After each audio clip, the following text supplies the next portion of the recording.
my friends, and welcome to 1809. Welcome to a dark hillside in the Spanish mountains. The land is awash with Napoleon's soldiers, and our hero, Henry Holdsworth, and the crew of HMS Whitby are seeking secrets in a long forgotten chapel. So here we are. My name is Owen Staton. Welcome to the ruined chapel playthrough. I don't know what's going to happen. You don't know what's going to happen. So let's find out. As we look at the board, let's just have a look what we've got here. In front of us we can see a forest. There's the chapel in the middle of the board with another forest behind, surrounded by ruins of an old township. There are a few markers in the middle of the board, and you can see there are 4 revenants, creatures of the night, spooky ghosts that have driven forth from the graveyards surrounding the chapel to wander amongst the ruins, seeking those that still live. There in the top right hand corner, as you look, you can see Henry Holdsworth, supernatural investigator. There with Marine Swanson from the Whitby. Down in the bottom right corner here, you can see Shenkin the sailor, along with Rifleman Clover and Swooping Hawk, the native scout. And here in the bottom corner, you can just about see the midshipman, there with another sailor, battling forth against the night. The midshipman who disappeared, surrounded by wolves, and has come back bloodthirsty and full of vigour and vim. Midshipman Mansfield. The night is dark, my friends. Our friends on the board there can barely see more than 12 inches, so shot will be short. It's a solo game, so here we have, we're just entering from the table edges. My party is in 3 groups, and I am going to, the attempt for the mission is to explore the 4 areas on the board to try and find some secrets. When I check them, I can draw a card and see what the crew of the Whitby find. But in the meantime, we will battle on. There are 4 revenants on the board. They are very, very hard to kill with rifle fire. In fact, they ignore the first 4 points of damage. So it's going to be tough. I get to go first. I get to move half of the crew of the Whitby. Then the creatures get to move. Then the next half of the Whitby's crew can move. So stay with me. I'm moving into shot now, and you can see my nice checkered trousers. I'm going to try and keep my legs still. That's going to be a big thing in this little video. So I can keep my legs still and make sure that you all enjoy a nice, good playthrough. Okay, I'm looking at the board here. I can see 1, 2, 3, 4. Whoa, look at her. I can just see that spirit walking down the road. Oh, at the head of a funeral parlour. And there we have another one there. We have another revenant right in front of the fire pit. We have another one here, and then we have a 4th one right there next to the gravestone. So I think we better start with, I think we're going to go with Midshipman Mansfield. In fact, he fires a shot with his gun. Fires a shot with his gun into the sky in order to sound for his warriors to start moving. Midshipman Mansfield has a speed of 6, so he's going to move his 6 inches up there towards this old dead fire pit. He's going to stop. He's got 2 actions. So he's going to use his 2nd shot to fire his pistol at this revenant here who turns on the wind to face our intrepid heroes as they approach. Now then, let's have a look. Midshipman Mansfield has accuracy +2. So I'm rolling a red dice for power, a blue dice for skill. And here we go. He fires at the revenant. The revenant has a, let's find out what his defense is. I'm looking at the book right in front of me here.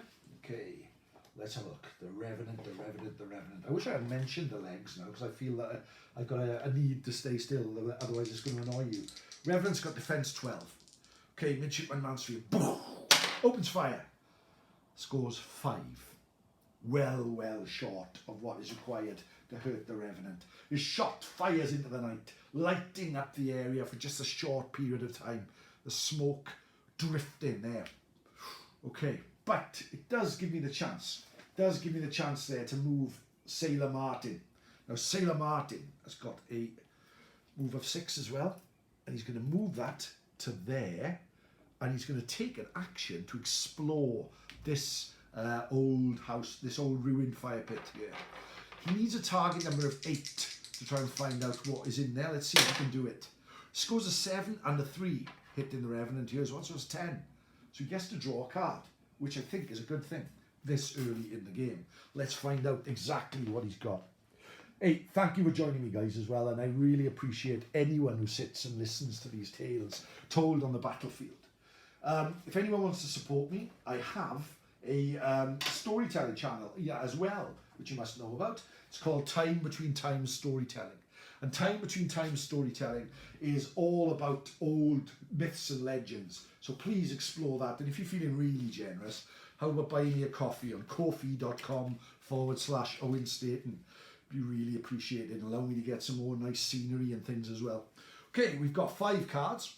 So he succeeded in digging there through the ashes of the fire pit. Which one's he going to have? It's going to be this one. Let's check it out. Let's see what happens. Oh, it's the King of Spades. The King of Spades. So I'm looking at the scenario, which is in here, which is the Silver Bayonet rule book, which is a really nice read. Really like this. I think it's my favourite of these games by Joseph M. McCulloch. However, I do have a soft spot for Rangers, as you know. King of Spades. A bag of silver shot. Treat all the investigating figures shooting attacks as silver for the rest of the scenario. Now that could come in really handy. Well done. Well done to my Marine friend. Marine Martin there has found something.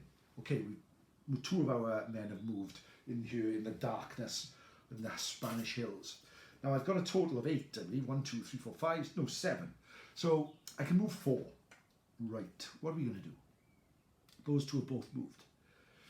Okay, he's used an action there. Schenkin, the Welsh sailor, is going to move forward a little bit, and then he's going to open fire on the Revenant here, right? The Revenant right in front of it. He kneels down, pulls his musket up to his cheek, and lets rip. Oh, look at that. He scores an 8 and a 7. That gives us a 15. Boom! Hits the Revenant. He's using a musket, so he has it's a power weapon, so he scores 7 damage on the Revenant. But unfortunately, fortunately if you like, the Revenant ignores the first 4 points of damage. So this Revenant here only takes 3 hit points. Oh wow. He spins and shakes, his spiritual aspect moving in the wind, but still his undying being exists in front of us all. But in order to try and make a difference, Rifleman Clover, the best shot on the Whitby, is going to rush up and take a shot as well. Not to be embarrassed by Schenkin, the green jacketed rifleman. He's going to take a shot. Oh, but he only scores a 10. He has an accuracy of +2, but still not enough. So his shot fires out and ricochets off the wall of the chapel. Oh, okay. That's half of my my characters have moved. So let's move with the darkness now. Let's go with the Revenants. Let's see exactly what the Revenants are going to do. We'll start with this one. Well, there's not much choice there. That Revenant is going to make a move towards the nearest character. It's a bit of a toss-up between the 2 of them there, but the smoke is firing from Mansfield's gun, so he's actually going to move towards the silver shot sailor right there. He drifts on the wind towards him. As he reaches there, he attacks. So let's have a little look. Our Sailor Martin, has got a defense of 13, and we'll have a look at the stats that the Revenant has now before we do any further. Again, looking in the book, the Revenant has got a melee of +1. So here he goes. He scores a 10, so that's an 11. So he fails to actually hit him. So moves him back there. stands upwards there. Okay. Now then, the other revenants. This revenant, alerted by the shot and wounded by our friends, turns around and moves swiftly towards Rifleman Clover, who panics almost in the night. Panics as this happens. Well, panics so much he throws the dice through the air. Oh, one of the dice has gone missing, so I'm going to have to use this one here in order to keep us still in the game. The Revenant has scored a score of 13. The Rifleman Clover, he's got a melee of +1, so that gives him a 14. His defense is +1. And he uses a power-based attack, so that's 4 points of damage on Rifleman Clover. A claw, a spectral claw, whoops through the air and catches the rifleman, hurting him. 4 points of damage. That's a bad hit on Rifleman Clover. Okay, he's taking 4 points of damage. He wails as this creature comes at him through the night. Okay, here we go. I'm moving a lot here, guys, aren't I? Should have been more thoughtful about where I placed my bits and bobs, I think. This Revenant here is yet to see these characters coming this way. So I think he's going to move again towards our friends here. He moves out that way, and this Revenant, well, she is going to join her companion here. Oh, that leaves us with the rest of our turn. So we have Swooping Hawk here, we have Henry Holdsworth, and we have Marine Swanson. Marine Swanson is going to rush down the side of this house. It's not quite in any distance to be able to fire at that creature, but it's going to go there, and Henry Holdsworth is going to move around the corner here, peeking with caution around the side of the building towards this old statue where something is contained, something that we do not know what. Now, that would be the end of the turn 1. And moving on to turn 2. But let's have a look at the scenario and see what happens. At the end of each turn, place a new Revenant on the table adjacent to a random gravestone at the point it would be closest to the chapel. At the end of turn 1, place a vampire on a random table corner. Okay, now this is good, isn't it? So if I was to get a dice here, let's have a look. It'll be 1 to 3, 4 to 6, 6 to 9. No, it'll be 1, 2, 3, 4, 5, 6, 7, 8. Reroll on 9 or 10. So 1, 2, 3, 4. We get another Revenant rises from the ground right behind us there. Oh, now that's unfortunate that suddenly we have 2 of these. Here's the chapel there. Oh, okay, and a vampire. So we've got 1, 2, 3, 4, 5, 6, 7, 8. 1, 2, 3, a vampire right next to Swooping Hawk.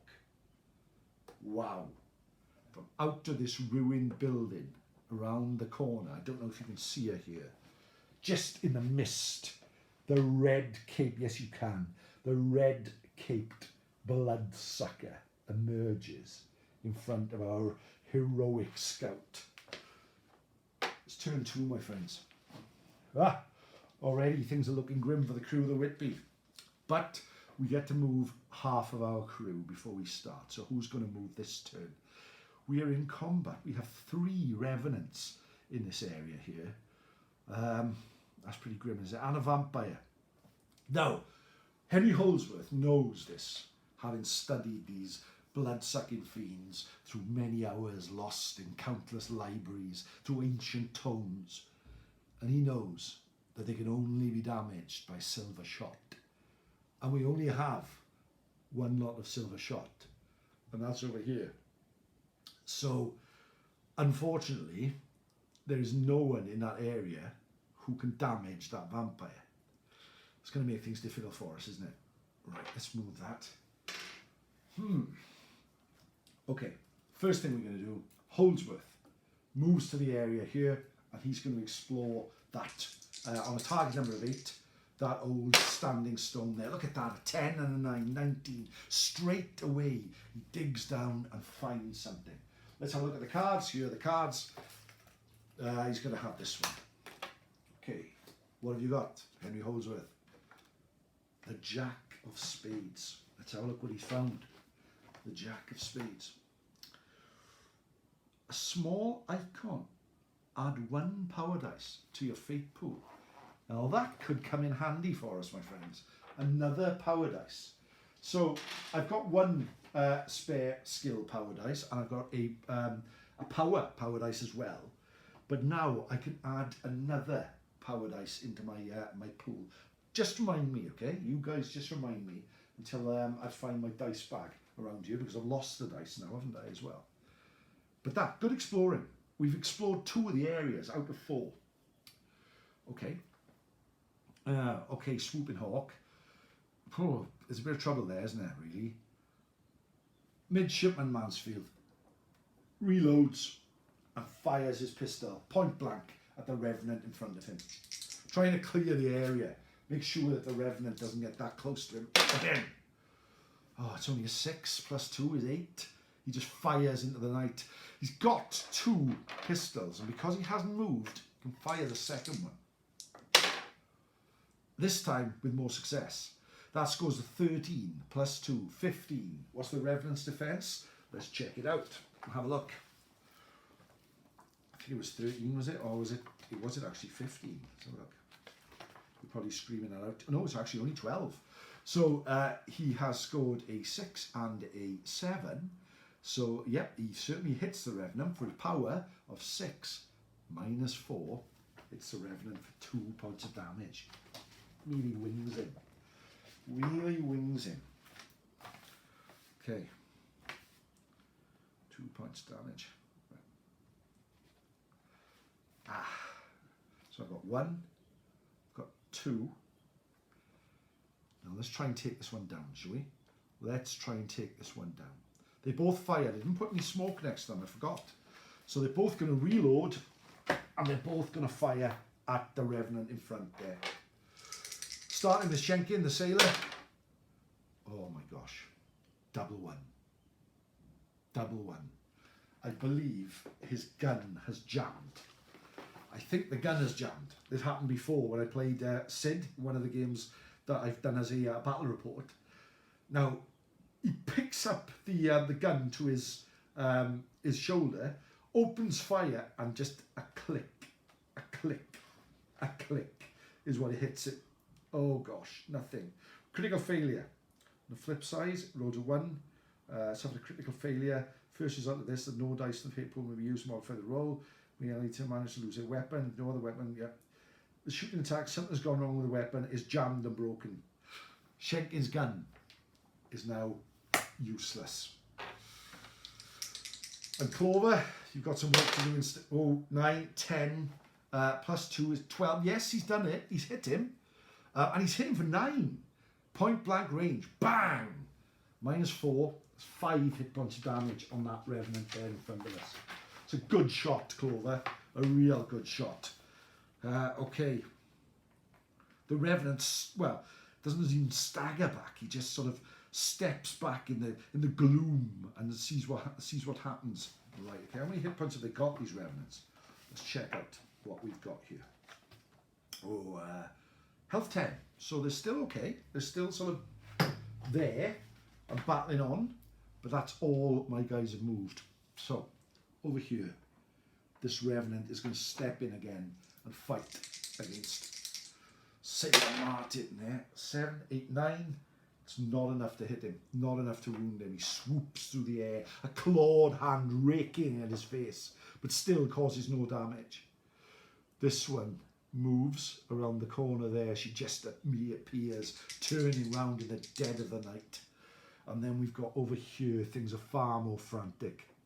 This one rushes forward, fights Schenkin. Scores a 9. It's not enough to hit him. Schenkin is still in the fight. Move back each. And here, That one's gone for Clover, isn't he? So this one is going to move in as swiftly as he can that way. Let's open things up a little bit here for us. Okay, and the vampire, oh gosh, attacks the closest combatants. That would be Rifleman Clover. Let's have a look what the damage of the vampire can do. Now the vampire, this Countess of the Night, this evil being, one of the kings of the undead, melee +3. Wow. Okay, here she goes. Oh, and she scores a 9 and a 6. Now Rifleman Clover's defense is 13.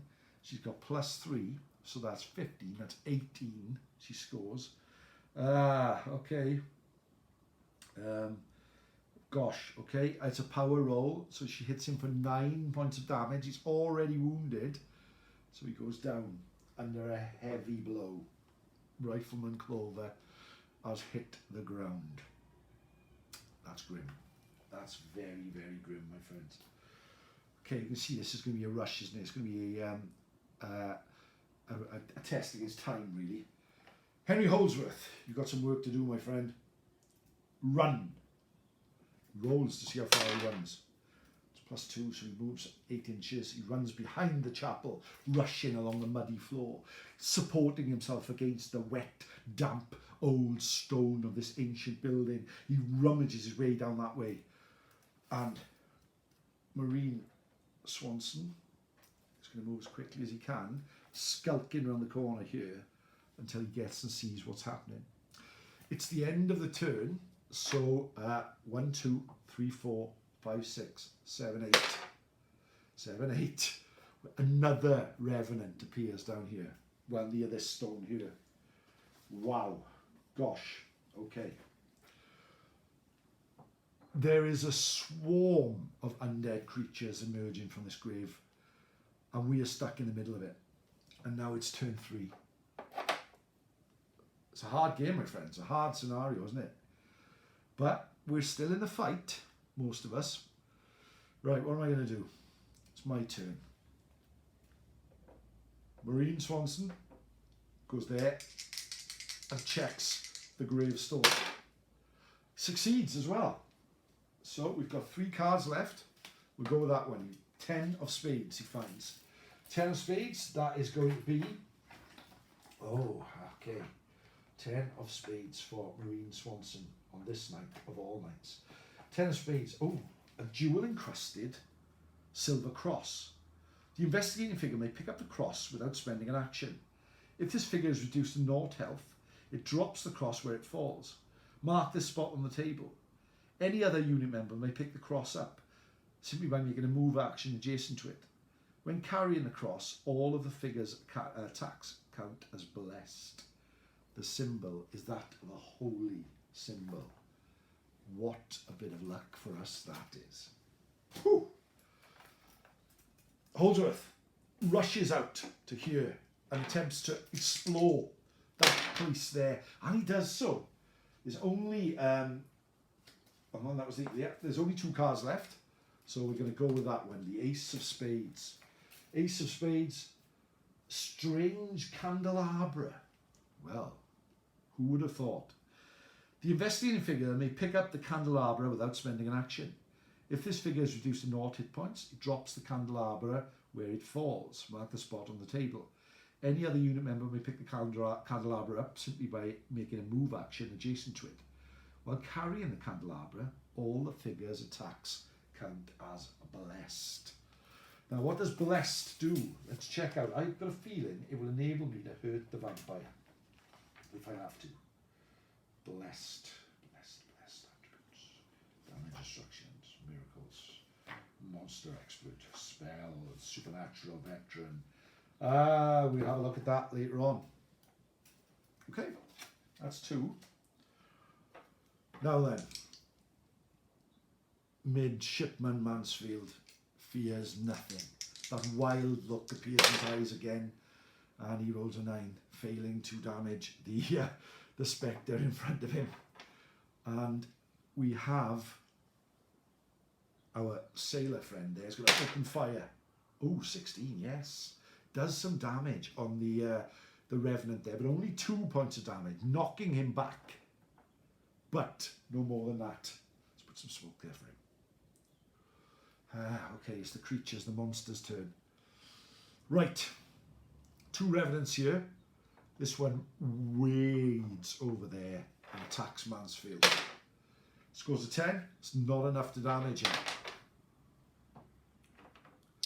And this one just materialises through the dark and misty fog with a, that's a 12, plus 1 is 13. That's enough to hit. That's enough to hit our friend Marine Swanson. Not Marine Swanson, that's going to be Sailor Martin. That's enough to hit him for 9 points of damage out of the actual 10 that he's got. Oh, that's a big hit. That's a real big hit. Right, cure these pour forward. Old Schenkin is going to be in trouble here. First one attacks him.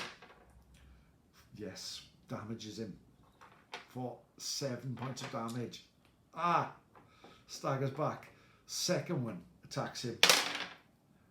10, not enough. Still alive.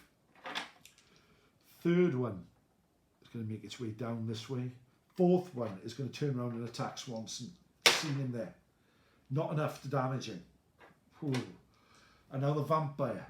Vampire is going to move in on Swooping Hawk. Oh my gosh. An 8 and a 9.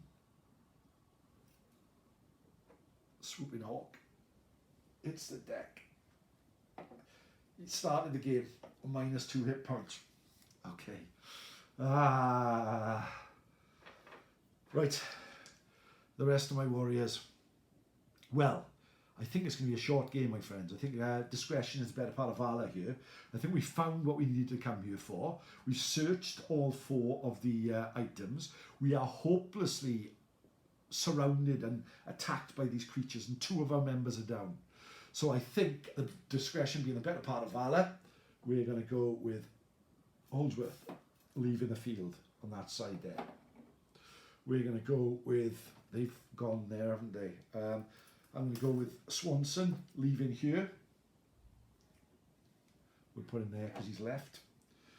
We're going to put Schenkin leaving here. And these 2 are both still on the board because they haven't, they've fired. So let's go to turn 4. And we roll 1, 2, 3, 4, 5, 6, 7, 8. 1, 2. Oh, they're not there, my friends. Thankfully for them. But another Revenant appears here and makes its way towards our brave troops. And now look at the swarm of creatures here. Whoa. Both these, courage, better part of valor, are leaving the field. And that, my friends, is that. That was a really quick scenario, wasn't it? But we were lucky with what we found and the way that we found it. And we were also very lucky that we managed to get away. But we have got 2 members of the Whitby crew down. So I'm going to have a look. I'm going to roll to see what happens to them. And then what I'll do is, in the next couple of nights, I will tell you the battle. I will talk to you about the battle from the viewpoint of Henry Holdsworth. Because obviously he is the driving force behind our campaign here. He is the driving force behind this story. And to me, the story is the most important thing. So everything that we have and everything that we do is all driven by him, really. So let him tell us exactly what he thought and what happened. Terror checks, no. Fate pool, quick reload, monster actions, ending the game. Campaigns, okay. Injury and death. Now, these are 2 of my favourites here. We've got the Scout, Swooping Hawk. Rolls a 6. Flesh wound. Figure recovers quickly. Game at full health. And Rifleman Clother. 9. Exactly the same.